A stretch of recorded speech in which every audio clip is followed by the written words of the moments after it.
Neat question ಪೇಪರ್ನ leak ಮಾಡಿರೋ ವ್ಯಕ್ತಿ ಬಿಜೆಪಿಯ ಯುವ ಮೋರ್ಚಾದ ಸದಸ್ಯ, ರಾಜಸ್ಥಾನದ ಶಿಕ್ಷಣ ಮಂತ್ರಿ, ಬಿಜೆಪಿ ಸರ್ಕಾರದ ರಾಜಸ್ಥಾನದ ಶಿಕ್ಷಣ ಮಂತ್ರಿಯ ಆತ್ಮೀಯ. ಯುವ ಮೋರ್ಚಾದಲ್ಲಿ ಆತ ಗುರುತಿಸ್ಕೊಂಡಿದ್ದಾನೆ, ಅಂದ್ರೆ ಪಾರ್ಟಿ ಬೇರರಲ್ಲಿ ಇದ್ದಾನೆ. ಇವತ್ತು ಆಂಗ್ಲ ಚಾನೆಲ್ಸ್ ಅಲ್ಲಿ ಎಲ್ಲಾ ಕಡೆ ಆತನು ಬಹಳಷ್ಟು ಜನ ಬಿಜೆಪಿ ಅವ್ರ ಜೊತೆ ಕಾಂಟ್ಯಾಕ್ಟ್ ಇದ್ದಾನೆ, ಬಿಜೆಪಿ ಸಕ್ರಿಯ ಸದಸ್ಯ. ಇವತ್ತು ಬಿಜೆಪಿಯ ರಾಜಸ್ಥಾನದ ಎಜುಕೇಶನ್ ಮಿನಿಸ್ಟರ್ ಆತ್ಮೀಯ, ಅವ್ರ ಜೊತೆ ಕಾರಲ್ಲಿ ಟ್ರಾವೆಲ್ ಮಾಡೋದು ಎಲ್ಲಾ ಫೋಟೋಸು ಅವನ ಪೇಜಲ್ಲಿ ಸಿಕ್ಕಿದೆ. ಇದನ್ನ ಅಫಿಷಿಯಲಿ ಇಂಗ್ಲಿಷ್ ಮೀಡಿಯಾದವರು ಬಹಿರಂಗಪಡಿಸಿದ್ದಾರೆ. ಸೊ ಇದರಿಂದ ಏನ್ ಅರ್ಥ ಆಗುತ್ತೆ, ಈ ಪೇಪರ್ ಸ್ಕ್ಯಾಮ್ ಇಂದ ಬಿಜೆಪಿ ಅವರು ಇದ್ದಾರೆ.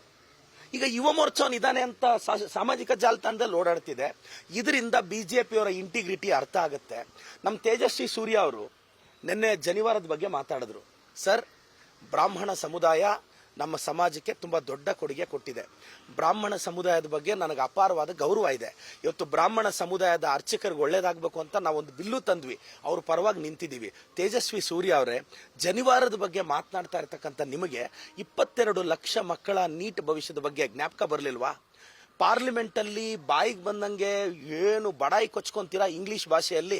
ನಿಮಗೆ ಕನಿಷ್ಠ ನಮ್ಮ ವಿದ್ಯಾರ್ಥಿಗಳು ಬೇಡ ರೀ, ಅಟ್ಲೀಸ್ಟ್ ನಮ್ಮ ಸ್ಟೇಟ್ ಇಂದ 1,80,000 ಜನ ಮಕ್ಕಳ ಪರವಾಗಿ ಧ್ವನಿ ರೈಸ್ ಮಾಡಿಸ್ಬೇಕು ಅಂತ ನಿಮ್ಗೆ ಅನ್ಸೇ ಇಲ್ವಾ ತೇಜಸ್ವಿ ಸೂರ್ಯ ಅವರೇ? ನಿಮ್ ಇಂಟಿಗ್ರಿಟಿ ಏನೋಯ್ತು?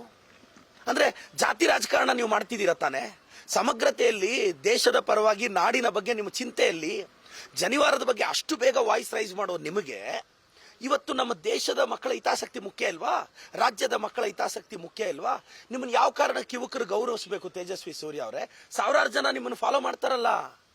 ನಾನು ಹೇಳೋದಿಷ್ಟೇ, ನೀವು ಆ ಜಾತಿವಾದದ ಮುಖವಾಡದಿಂದ ಆಚೆ ಬನ್ನಿ ಅಂತ ಹೇಳ್ತಾ, ಸರ್ ಇವತ್ತು ಇನ್ನೊಂದು ವಿಚಾರ ನಾನು ಹೇಳಕ್ ಬಯಸ್ತೀನಿ.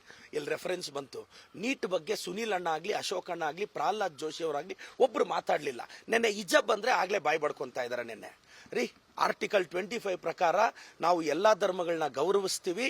ಹಿಜಾಬ್ ಮುಸ್ಲಿಂ ಸಂಪ್ರದಾಯದ ಹೆಣ್ಣು ಮಕ್ಕಳ ಆತ್ಮಗೌರವ, ಅವರು ಹೆಣ್ಣು ಮಕ್ಕಳ ಗೌರವನ್ನ ಕಾಪಾಡಿದ್ದೀನಿ.